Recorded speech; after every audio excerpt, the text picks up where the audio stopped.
తీర్మానం గారు.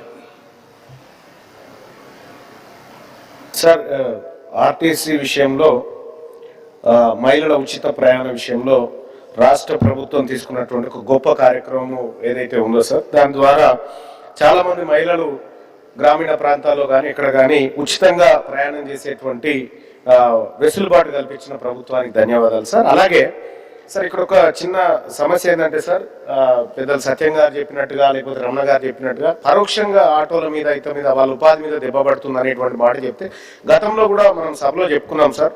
వాళ్ళని కూడా ఈ స్కీమ్లోకి తీసుకురావాలని చెప్పినాం సార్. అది కాకుండా సార్, ఇవాళ ఉదయమే అవకాశం ఉంటే మీరు మాట్లాడాలని చెప్పి BC employees welfare association sir, TSRTC సంబంధించినటువంటి సంపత్ ముదిరాజ్ గారు, హరికిషన్ గారు, ఇట్లా చాలా మంది ఒక రిప్రజెంటేషన్ ఇచ్చినారు సార్. దాంట్లో వాళ్ళు ఏం చెప్తారంటే సార్, మహిళలకు ఉచిత ప్రయాణం విషయంలో ఏడోకాలే సార్, ప్రభుత్వం మంచి కార్యక్రమం చేస్తుంది, we are appreciating sir.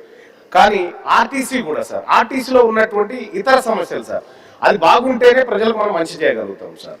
So government కూడా ఆర్టీసీని ప్రభుత్వంలో విలీనం చేస్తామనేటువంటి మాట చెప్పింది సార్. అలాగే అది పూర్తి చేస్తే బాగుంటుంది సార్. అలాగే వాళ్ళకు 2 పిఆర్సీలు పెండింగ్ ఉన్నాయి సార్ ఆర్టీసీ కార్మికులకు సంబంధించి. సంబంధం లేదు, ఈ క్వశ్చన్ తో సంబంధం ఉన్నదే అదే మాట్లాడతా సార్. ఎందుకంటే సార్, ఇప్పుడు ఆర్టీసీ మనం ఉచిత ప్రయాణం ఇవ్వాలంటే ఇది చక్కగా ఉండాలి సార్. ఎందుకంటే మనం గేదెకు పాలు పిండుకొని గడ్డేయకపోతే ఎట్లుంటుందో పరిస్థితి తమకు తెలియదు కదా సార్.